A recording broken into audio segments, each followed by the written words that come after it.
Hi, it's Claire from Cluesy, and thank you so much for joining into my frequency today. So it is the last week of Tradies Health Month. I hope you guys and girls have learned something, if you are a tradie, on how you can better your health.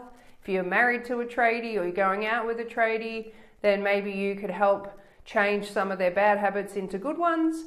And if you have nothing to do with tradespeople, well, I'm sure that some stage in your life you're going to have to call one when your toilet gets blocked, or your light switches need replacing, or you want to do an extension, or you need a gravestone. You know, there's tradies for everything, so you will cross paths with one in time. So do what you can to make your space safe for them. And you know, if you notice that they are doing some habits that don't particularly look safe, pull them up. Just say to them, hey mate, you don't look like you're okay there. Can I help? Or, you know, can we figure out a different way for you to do that? Whatever, there's always options. So I just quickly wanted to touch base today about one of the most common injuries that tradespeople face and what we can do about them.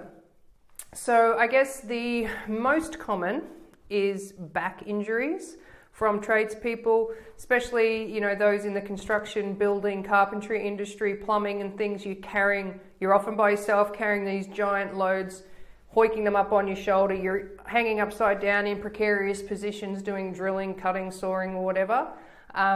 So your back will take a bit of a hit. So what can you do about that? Well, I covered it a couple of weeks ago, but my biggest thing for when I had a back injury from work, from nursing, because nursing's very heavy laboured as well. It was, you know, 20 years ago when I started, that's for sure, was Pilates.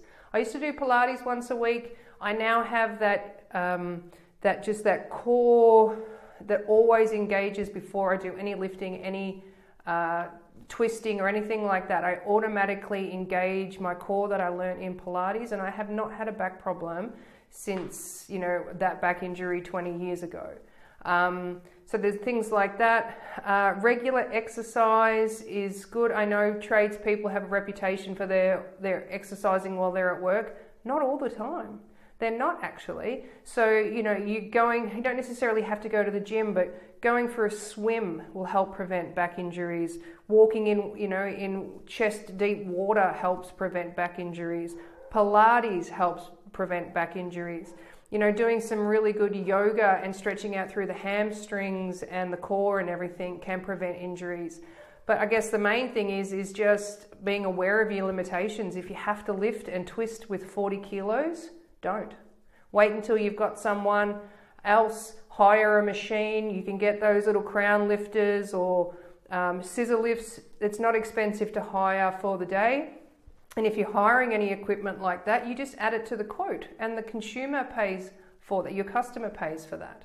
So you don't want to give out if your back gives out, there goes your career, there goes your income, there goes your life potentially. So never ignore the niggle. That's what I always like to say. If you have a little niggle, don't ignore it. Go and get it looked at. Come and see an A&F practitioner. We can help your body reduce the inflammation faster than any other practitioner.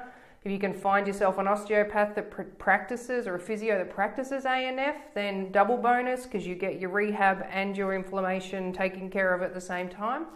A lot of people will work, you know, tradies will go, I haven't got time to get there.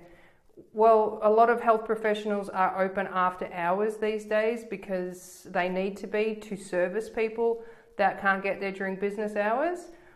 So there's always somebody available to help you. I'm always happy to help if you want to jump on a call with me and I can help direct you in a way.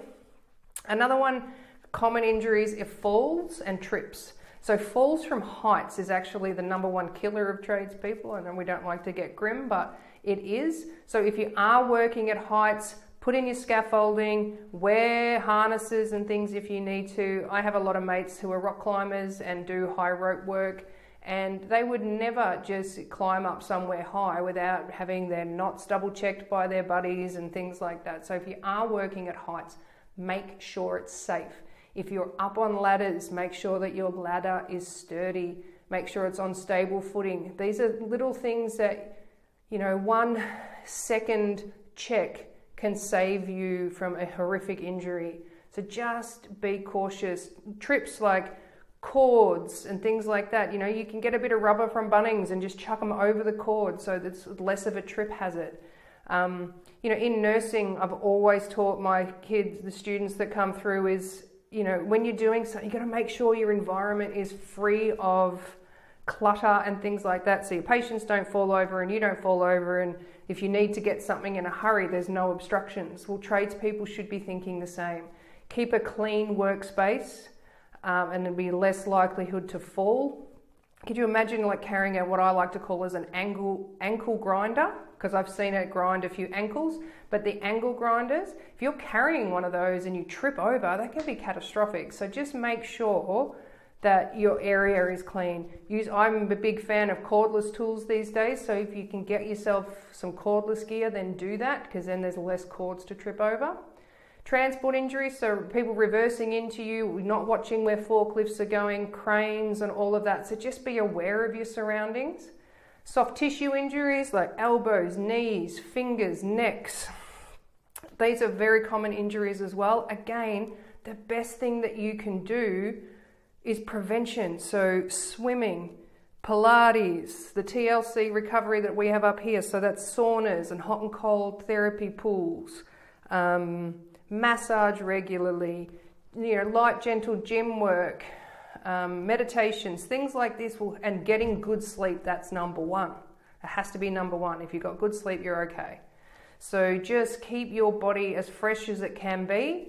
If you're exhausted from the day at work, you don't have to exercise every day. Go home, have some sleep, and then, you know, go do some swimming the next day. So your body, as a tradesperson, your body is your income. If you stop physically being able to do your job, you don't have a job. So if you're an office worker and you have an elbow injury, you just type a little bit slower, or you're mouse driven and you can't use your shortcut keys all the time. But if you have an elbow injury and you're a builder, how are you supposed to build? So it's really, really, really important that you look after your body, because without it, you have no trade. So I hope you've learned something through Tradies Week. Again, I want to give a big shout out to all my tradie friends, all the tradies that I have learnt so much from over the years, all the tradies that come to the house and do all those things that I don't know how to do. You're worth your weight in gold. The world wouldn't function without you. So please look after yourselves.